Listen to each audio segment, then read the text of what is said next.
This is by far the most common one we find in Douglas Fir on the west side of the Cascades.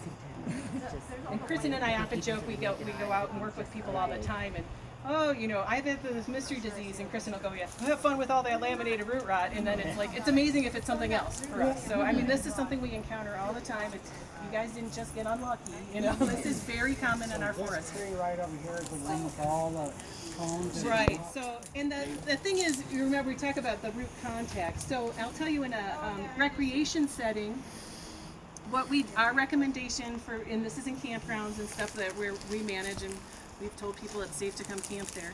If we have a tree like this and we cut it and it has that stain at the base, we keep going out 25 feet from that tree. Any Douglas fir within 25 feet of that tree, if they have stain at the base, we keep going until we find, you know, until we get to a tree without any stain, and we'll do 25 feet around there. So that's, I mean, you can imagine that's a lot of property, but this is what our management in our campgrounds is, because we have people with intense, you know, with nothing really protecting them. So the other thing from just being out as they were falling trees in Hoover Campground, Holly's talking about that stain, and what we found is when they first put them on the ground, you know, the crawlers operate better kind of like a chainsaw waist height. And when they put them on the ground, the stain wasn't always present, that red stuff. But when they cut them way down here, we could find it. So as you look at the stumps that might be on your adjacent Forest Service land, first of all, whenever that happens, the first thing I would encourage you to do in making your own decisions too, would check out those stumps immediately after falling, like within the first couple of weeks, because it'll disappear pretty quickly, like it did over here. So check out those stumps, but then if you decide to do treatment on your property, it might not mean that we have to cut all the trees, but you want to make sure that when they fall them, the fallers are looking for that stain, and there's the good pictures in there. But you want to make sure they're looking at them down here, not up here, because we're really concerned about what's going on in those roots. So if we just leave it right here, then it might be pretty misleading about where the fungus is and where the root disease is.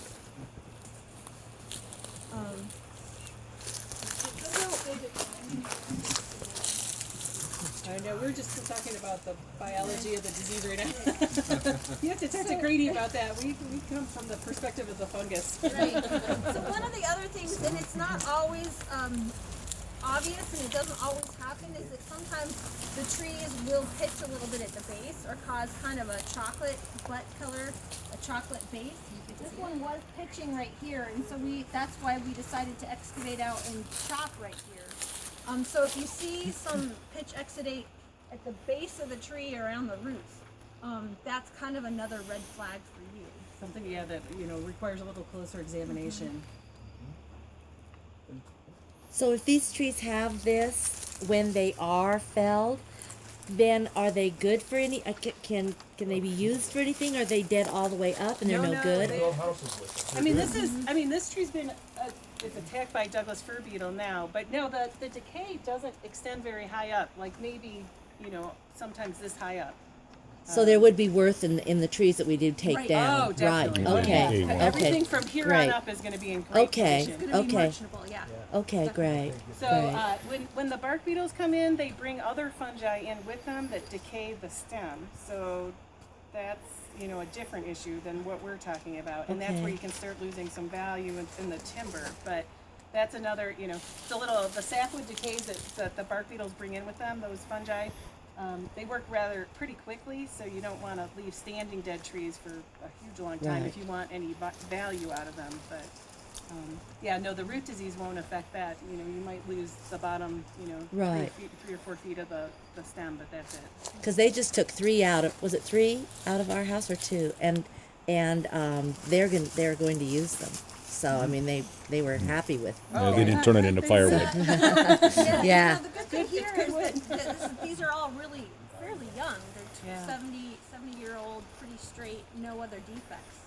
So the economic value of them, if you decide to do that with them, would be pretty high out here. Okay. But we don't see any other stem decay organisms that would be higher up that would cause Well, that's good. reduced value. That's positive. Have you negotiated with anybody yet on the taking out the trees on your property are on the federal land? No, I'm just getting started. This is the first step. Yeah. Make sure you're Opening all bids. set. We're starting to think And they will, You they guys know will, what's happening. they will just take those down to the bottom. They don't go in and dig underneath at all.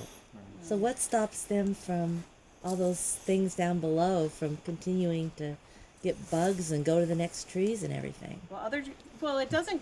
Once the tree's been cut, it doesn't. It just occupies the territory it's already occupying, so it's not going to go out any further. It's not gonna The risk spread. is when other roots of other susceptible trees grow into contact. Right, with that's, that. you gotta And I pull can tell you, the if you're, firs. you know, it's a big concern, and you really want to go back to Douglas Fir on your property. The Canadians do think where they pull the stumps Yeah. and shake them out, and so they get all that buried material out.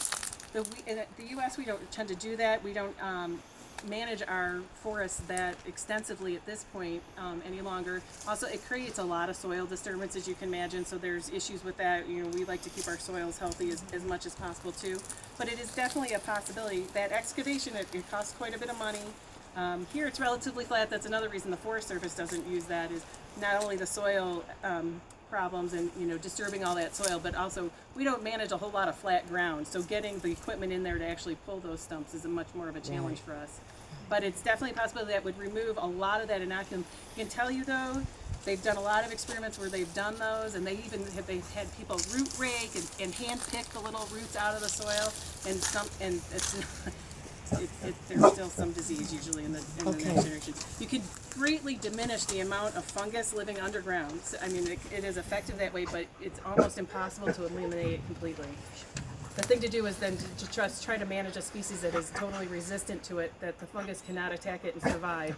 And eventually, after like 50 or 60 years, it will die out in the big roots of this generation. Okay. But it takes decades. I mean, this is a long time. What is the Forest Service usually use as a species to replace it? Is it another conifer? Is it a... We recommend generally western red cedar is a great species, one of my favorites. We like western white pine is a good one. Hardwoods are great. One of the standard recommendations that people used was to do 2 35-year rotations of alder. I personally don't think alder by a home is a great idea. I don't trust them, but that's my perspective. Because they're short-lived. They're short-lived, pretty decay-prone. So from a pathologist perspective, it's not a great, I wouldn't want one by my house because they just don't live that long. But the theory is that 2 35-year rotations, like in a management sense, would allow the fungus that from that previous generation and all those stumps and buried roots to die out completely. And after that, you need to get a product, a merchantable product out of that. And alder is a nitrogen fixer, so it actually makes the soils better. It makes the site more productive. And then you could go back after that 70 years and put Douglas Fir back on that site and be successful and not have root disease. But you can imagine people have been talking about this for about 35 years, so we haven't actually gone through this cycle yet. So we think, in theory, it sounds like a great plan. It should totally work, but we don't know. We haven't been trying it that long. I'm still here in 70 years. I'll get back to you. Great. Okay, great. Me too. We're still working on that myself. So, in our natural forest stands, lots of times there's a huge shrub response too. Big leaf maple, vine maple come in, and it'll just be that center of biodiversity that Grady was talking about, that there's all these other shrub species that come in. So, as this area is opened up, even from just the couple of trees that have been removed, you're going to start to have a lot more vine maple come in, and those hardwoods come in naturally. Back in the 60s, this was a lot of rhododendron. Right. Oh, yeah. We used to play hide and seek amongst rhododendrons, like tunnels between the Right, rhododendrons. Probably got shaded out because the canopy's closed. Right. So you'll probably have some rhododendron coming back in. So That'll come rhododendron, back in vine maple. fast. Yeah. So all those hardwoods are immune to this. They don't get resistant. I think we got a cedar right there in the front there starting out right away. Yeah, cedar's a great species to go in. And when we You've were also here got a last time, when we rhododendron right walked there. around, there's a great looking western white pine down by the lake. So Okay. western white pine's always a Yeah, one oh, of yeah, our I favorite see it. options. Mark that one. Don't let them take that one. Yeah, and once western white pine gets to about age 20, it's extremely tolerant. It really doesn't get the disease. There's a little bit of risk when they're young. They can get this disease, and they haven't built up those defense mechanisms to be real tolerant. But It's almost Sorry. it's a really good option. And So when you were talking about 25 feet away, we think we're probably That's the maple pine. That's a scrub bush. It's great. dried and for your smoke or smoking salmon in it. Right, right down, okay.